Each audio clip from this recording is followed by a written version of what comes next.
Israel-Gaza conflict intensifies. Media building in Gaza collapses after Israeli airstrike as Palestinian rockets target Tel Aviv area. The United Nations Security Council is due to discuss the crisis for the first time publicly on Sunday. A tower block that is the base for international media in Gaza has been hit by an Israeli bombardment, causing it to collapse.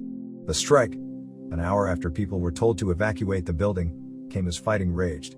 Earlier, 10 Palestinians from an extended family, including 8 children, were killed by an Israeli strike in Gaza City, and 1 Israeli was killed in a rocket attack near Tel Aviv. The Israeli Defense Forces, IDF, posted footage of the scene in the neighborhood in Ramat Gan after a rocket from Gaza struck the area, saying they will not let this terror go unanswered. The Israel-Palestinian hostilities are now in their 6th day and diplomatic efforts to stop the bloodshed are intensifying. In other developments, the UN's High Commissioner for Human Rights Michelle Bachelet called for strict respect for international law and appealed to all sides to take steps to de-escalate, as Malaysia and Indonesia called on the UN Security Council to intervene and stop Israel's strikes on Gaza. Egypt pushed for both sides to pause military activities from midnight on Friday, with Cairo leaning on Hamas, while the US and others tried to reach an agreement with Israel, but an Egyptian source, Israel turned down an Egyptian proposal for a 1-year truce that Gaza's militant Hamas rulers had accepted. Amid the fighting, Palestinians marked the start of the Nakba, or catastrophe, an annual day of Palestinian grief marking the displacement of hundreds of thousands of refugees at the time of Israel's creation in 1948.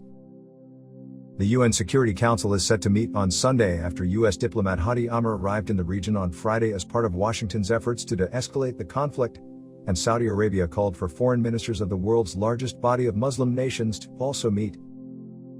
The number killed rose overnight. 139 people have now died in Gaza, including 39 children and 22 women, according to Palestinian health officials, and 9, including 2 children and a soldier, on the Israeli side. United Arab Emirates carriers Etihad Airways and Fly Dubai canceled flights to Tel Aviv, joining American and European airlines.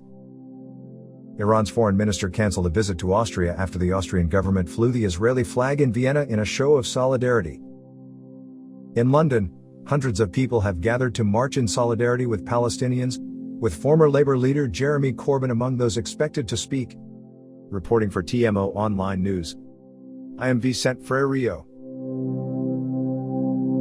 Campaigners lose court case to stop Ugandan forest clearance.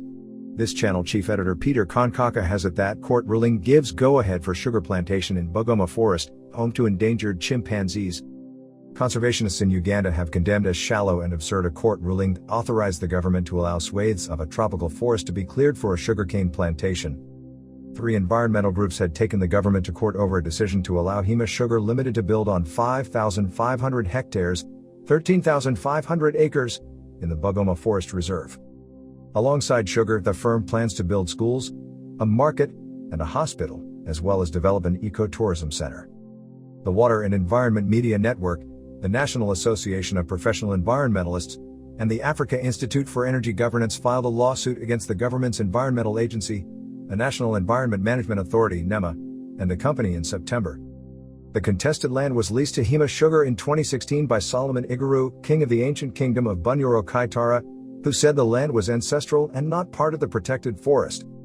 Last week, Justice Musa, head of the High Court Civil Division, threw out the case. He said it was based on unsubstantiated allegations to win public sympathy and mislead the court.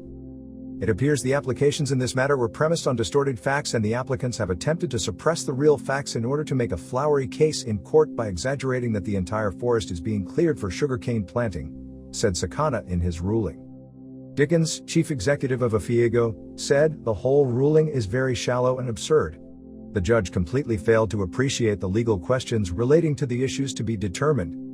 Robert, secretary of the Association for the Conservation of Bugoma Forest, said, "We express our dissatisfaction that once again a court of law is wasting an opportunity to clear the ground on the shameful matters related to the destruction of Bugoma Forest." The reserve, 155 miles, 250 kilometers northwest of the capital, Kampala, covers more than 40,000 hectares, 100,000 acres. It is the largest remaining block of natural tropical forest along the Albertine Rift Valley and was due to be designated a national park. Campaigners said the reserve plays an enormous role in preserving wildlife migration corridors. They plan to appeal against the decision. The forest is home to more than 34 species of mammals, including 9 on the International Union for Conservation of Nature's Red List of Threatened Species, including great-cheeked mangibays and 600 chimpanzees. There are 255 species of birds and 260 species of trees. Reporting for TMO Online Key News, I am Vicente Freire. Israel-Gaza violence. 26 Palestinians killed in fighting with Israelis, as violence engulfs the West Bank. One of the men was shot after trying to ram his car into a military checkpoint and stab an Israeli soldier, officials claim. 26 Palestinians were killed in fighting today across Jerusalem, Gaza and the West Bank, their health ministry has said. Most of the casualties were shot by live ammunition, according to Palestinian officials, as a new wave of violence engulfed the West Bank on Friday. A number of protesters were killed by the Israeli army there after throwing stones at troops, while one was shot for ramming his car into a military post and then trying to stab a soldier, the military said. Another man was shot in the head in the West Bank town of Al-Rahia, according to the Palestinian Health Ministry. 16 died in Gaza, where the Israeli Defense Forces, IDF, launched their most violent attack yet early on Friday morning. Key developments. As of this second week of May 2021, 122 Palestinians have died, including 31 children and 20 women. 900 people have been injured. 8 Israelis have died, including 2 children and a soldier. Israeli forces assembled 9,000 troops along the Gaza border, as well as infiltrating Hamas tunnels. Lebanon fired 3 rockets towards Israel into the Mediterranean Sea in a show of solidarity to Palestinians. Hamas have fired thousands of rockets into Israel, with hundreds falling short and landing in Gaza. Israel launched its heaviest bombardment yet on Friday, destroying buildings in Gaza City. Mob fighting continued between Arabs and Jews in mixed Israeli towns, with Israeli President Reuven Rivlin describing it as senseless civil war.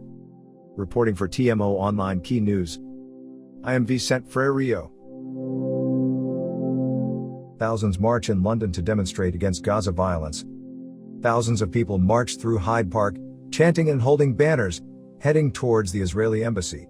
An Israeli airstrike that leveled a media tower in Gaza has been branded completely unacceptable by Labour, as thousands of people gathered on the streets of central London, in solidarity with Palestinians amid the conflict.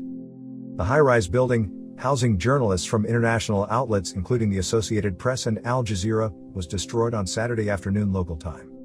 The strike, an hour after people were told to evacuate the building, came as fighting raged, with 8 children among 10 Palestinians from an extended family killed by an earlier Israeli strike in Gaza City. Labour's Shadow Foreign Secretary Lisa Nandi said, "The targeting of media offices in Gaza by Israeli airstrikes is completely unacceptable. Press freedom is a fundamental right." The devastating escalation of violence, including Hamas rocket attacks on Tel Aviv and airstrikes on the Gaza City refugee camp, has cost more civilian lives, and we condemn it in the strongest possible terms. The UK must join our international partners in calling for an immediate ceasefire, an end to all rocket attacks and airstrikes, and work with both Israeli and Palestinian leaders to prevent this dangerous situation deteriorating further. Organizers of the march in London have demanded immediate action from the UK government to end the brutal violence against the people of Palestine. Reporting for TMO Online News, I am Vicente Freire.